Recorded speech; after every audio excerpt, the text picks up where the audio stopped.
To get everyone on the same page, can you tell us what biofeedback is, and perhaps importantly, what it is not? Yes, absolutely. So the short way to define biofeedback is a way for us to develop greater awareness and ability to influence our physiological and mental functions by using signals from our own bodies. Now, we do this by using instruments that measure these physiological functions. So, for example, your heart rate, your breathing, your muscle tension, and then having this information be put through the computer and then fed back to you in order to make helpful changes. So these are two important components. There has to be information that's being recorded from your body, and that information is then being fed back to you for the purposes of making the kind of changes you'd like to make. So biofeedback cannot work without having some sort of instrument. So just listening to a recorded meditation, for example, is not biofeedback. And even using a pacing app for your breathing on your phone or your tablet is also not biofeedback. While it is making physiological changes, that app doesn't actually know anything about what's going on with you, right? So you need to have both the ability to measure physiology and physiological functioning and the ability to see what's happening in order to make a change. Terrific. And there's obviously a strong synergy between biofeedback and mindfulness. And in the book, you share the parable of Lute to highlight this connection. Can you share that story with listeners? Absolutely. I'd love to. In my work of combining biofeedback and mindfulness, I did run into some skepticism and some questions of how do biofeedback and mindfulness work together? And the parable of the Lute is a beautiful story that describes exactly how that happens. So this parable tells a story of Sona, who is a son of a rich businessman in ancient India, who became a monk. And Sona wanted to achieve enlightenment. He meditated daily. He let go of his possessions. He really dedicated himself to this idea of achieving enlightenment. And he worked really hard at it. But despite his diligence and despite his persistence, he was frustrated. He couldn't figure out how to become enlightened. So he sought out Buddha and asked him why he wasn't so successful in his practice.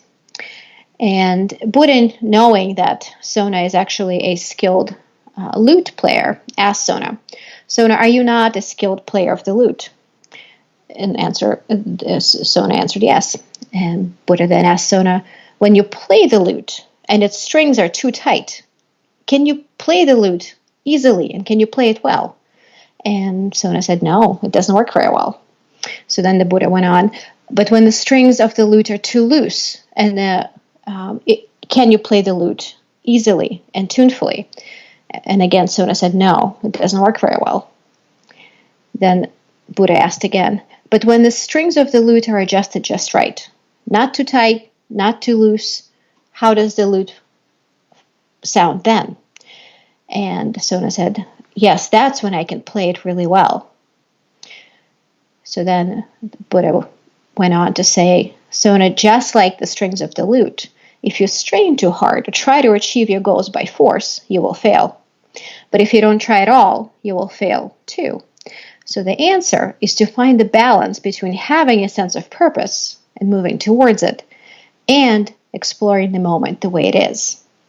So biofeedback and mindfulness work together in this exact way, providing us with the middle way, finding the balance between goal-directed action, which is biofeedback, and letting go, which is mindfulness, like tuning the strings of a lute. Not too tight, not too loose.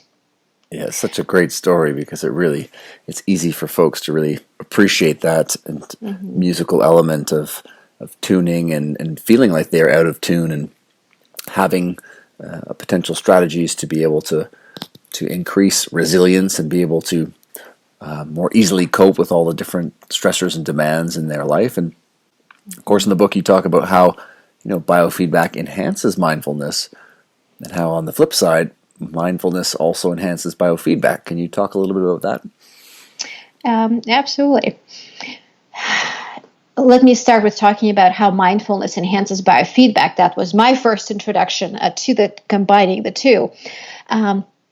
I find that mindfulness brings biofeedback to its full effectiveness. When people get stuck with their efforts to get control of things that they're not under their control, or trying really hard, or being afraid of failure, mindfulness allows us to take that step back and let go of that helpful struggle.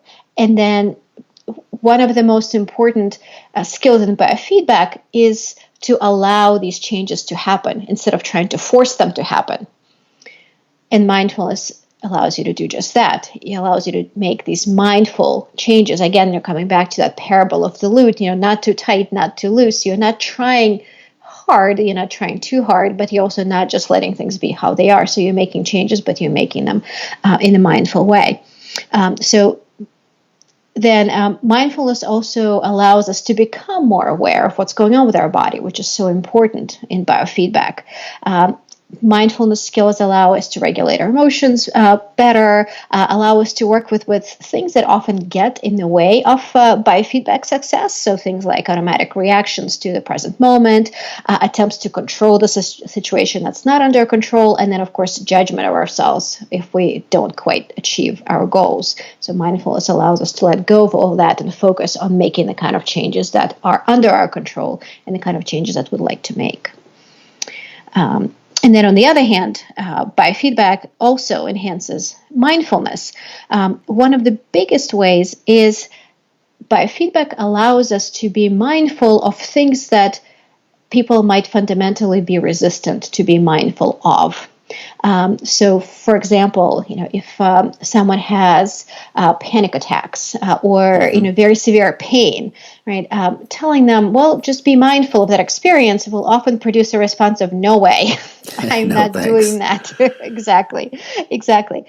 So with biofeedback training, we teach people how to decrease the intensity of that suffering without a struggle, but decrease the intensity to the degree that they're now able and willing to be mindful of it and to accept it the way it is. We train people in self-regulation, which then reduces intensity of suffering without a struggle. And then, in addition, for people who are perhaps skeptical of mindfulness and meditation, because you don't see it, you don't know exactly what's going on, and for some people it does, sound a little bit too touchy-feely, or I'm not sure what's happening. I don't know if I'm buying into this stuff. Mm-hmm. Biofeedback provides a beautiful way of seeing the kinds of changes that mindfulness and meditation actually produce, because you can hook yourself up to a biofeedback device, practice meditation, and you will see the kind of changes that are happening. So it's a really nice real-time feedback on the effect of meditation.